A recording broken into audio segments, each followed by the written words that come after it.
এই মধ্যে আসলে না নিবে এই মধ্যে ফালং আছে মোটর সাইকেল এর মধ্যে আছে এই মোটর সাইকেল ইয়ান তো সৌন্দর্য ধরনের লগে লগে তোর বউ কি যে ফানি দিয়ে বহুত গরু বড় উন্মিককে উঠে সাথে তুটে গিয়ে উনি উড়ানো ফদিবের আর বাইর করে নেবে বার করতে হয় 3-4 জন লাগতো ও তো এখন এত একজন লাস্ট মতো এই ইভেতে ফেসার পর ফাইভ দিয়ে দে ফাইভ ওই গেটে ব্যান্ড হয়ে গিয়ে ইতন তারপরে যে সামান্য খাঙ্গাল না যায় এরকমভাবে কিছু গিয়ে পাই অন্তর 4 ঘন্টা পরে ওরা তুলে দিত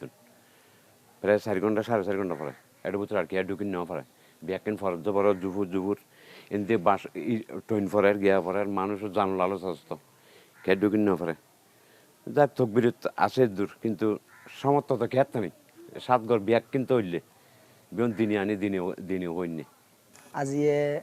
রাতিয়ে 3টার পর 3:30 কেজু গরমে হঠাৎ মোটরসাইকেল মধ্যে লাগে গিয়ে তো আরা পানি টানি লয়ে আসছি ইমিডিয়েট পানি মার যাবে পুরো গলা সরাই গিয়ে তো আর দাদি ইমিডিয়েট শোয়াত আছে দিবে বাইর করতে আমরা বহুত চেষ্টা করছি যাতে ডুকির আগুন লাগে 77 মিনিট দলাশ হয় অনের খৈলস হয় পরের আর ডুকের এবার উদ্ধার করি না পারি তো এলাই দূর মধ্যে হতন বাজে ফায়ার সার্ভিস পুরো 30-45 মিনিট হয়ে গই ফায়ার সার্ভিস বহুত হতন পরে তো না গটর বেঞ্চ জ্বলি গিয়ে গই বিশেষ করে আর ইন্দি 3 ঘরের বেশি ক্ষতি হই ওকেরিন ইন্ডিয়া কান ফাঁকা কথা কানে কিনে সম্মতি কেরিন সামনে দিকে আর ইনজে মোটামুটি পুরো জ্বলি গিয়ে বিয়াইন একবারে গরমে দেখা পাইন দিলে কেয়ারও নাই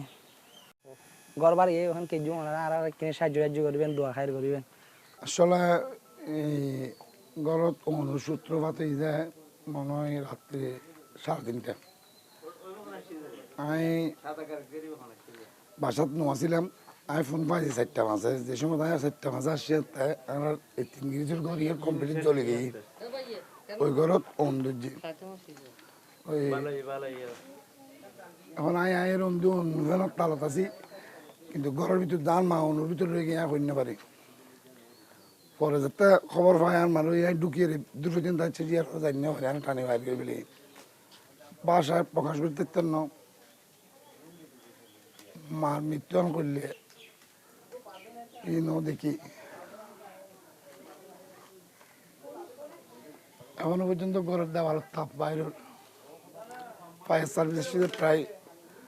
2.5 ঘন্টা পরে আগুন লাগানোর ফোন করানোর যদি কেন আগে পাইতাম মোটামুটি কিছুটা হইলেও আরো কম ক্ষয়ক্ষতি কম হয়তো আরো 7 এবার এখন মোটর বিকেলে আর একটা নাই হয়তো কিচ্ছু নেই দুপুর ইউনিয়ন পরিষদের 5 নম্বর ওয়ার্ডত গোলদার বাড়িত যে যে ঘটনা ঘটটি অত্যন্ত হৃদয় বিদারক অত্যন্ত মর্মান্তিক এর মধ্যে বৈদ্যুতিক শর্ট সার্কিট নক অথবা কয়লত্তনক যেভাবে হোক কি আরও তো ইনকোয়ারি টিম ইনকোয়ারি যারা করিব তারা হইতে পারিব কিন্তু যেভাবে গর্গিন ফুরি বর্ষবিত 7 কান পরিবার একেবারে ফতত বই গিয়ে দিল অবস্থা যেনত্তন এক কান খেরো খেয়ে বাইর করে ন পারে এল অবস্থা এখন এই মুহূর্তে জরুরি হইলে ইতার আল্লাহ ব্যাগুনের কাছে কামনা ব্যাগুনের কাছে আহ্বান করছিলাম দে ব্যাগুনের কাছে আর স্বনির্বন্ধ অনুরোধ তাই বুঝে যে যেহেতু আসন একটু সহযোগিতা করুন এই সাতটান পরিবারে তার আরোগ্য মহিলা একেবারে ফুরিয়ারে অত্যন্ত মারমাত্রিক হওয়ার কারণে উগ্র মহিলা এই গড় ফুরানোর মধ্যে এই মহিলা একেবারে ফুরিয়ারে বসে গিয়ে যেন অত্যন্ত হৃদয় বিদারক অত্যন্ত করুন তাই ব্যাগুনের কাছে আমি সহযোগিতার হাত চাইম ব্যাগুনে যেন আরে এই এলাকার যে 7 কান পরিবার নিশ্চয়ই গিয়ে তারা যেন একটু সহযোগিতা করে এবং একখান আর দক্ষিণ অঞ্চলের একখান প্রাণর দাবি আছিল একসময় আর একখান প্রাণর দাবি আছিল দিয়ে দক্ষিণ অঞ্চলত কিন্তু আর একখান ফায়ার সার্ভিস বা ফায়ার ব্রিগেড দিয়ক কিন্তু এখনও অনেক দিনতেই এই দাবি করি আয় আর কিন্তু এনে যে পূরণ নয় আর এখন যদি আজিয়ে এই গড় ফুরায় হয়তো আবারও মনত করে দিয়ে জিনিস আনুরে যে একখান দক্ষিণ অঞ্চলত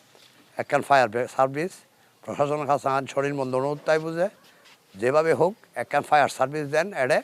স্থাপন করে ফায়ার সার্ভিস অন লাগানোর প্রায় 2-2.5 ঘন্টা 3 ঘন্টা পরে আসি দেয়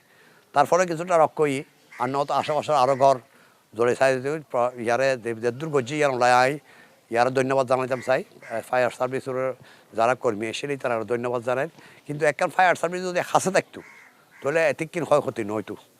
এবং পরিশেষে ব্যাগুনের যারা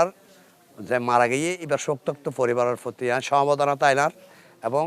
বিয়াগুনোর দেশ বিদেশত জীবন আসন বক্তব্য মানুষ হোক সাধারণ মানুষ হোক মানবতার খাতিরে বিয়াগুনোরে সহযোগিতার লাই এগিয়ে আইবার লাই আহ্বান করছি। আজকে এখানে 7টি ঘর আপনার আগুন ধরেছে, বলার কোনো ভাষা নেই। এখানে এসে দেখলাম 7টি ঘরের মধ্যে সব ঘরের মধ্যে একটি জিনিসও বের করতে পারে নাই, এমনকি মোবাইলও। তো আল্লাহর অশেষ রহমত, আমাদের এইখানে দুর্ঘটনার মধ্যে আমাদের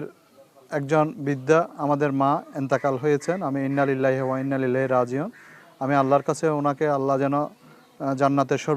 সর্বোচ্চ স্থান দান করেন, আমি আল্লাহর কাছে সেটা প্রার্থনা করছি। আপনারা যারা এই ভিডিও দেখবেন, ধারণ করবেন, আমি আপনাদের কাছে রিকোয়েস্ট থাকবে, এখানে অত্যন্ত ওনারা গরিব। এই 7টি ঘর এলাকার মধ্যে যে 7টি ঘর গরিব, ওই ঘরেই আগুন ধরেছে। তো সকলের সহযোগিতায় আমরা যারা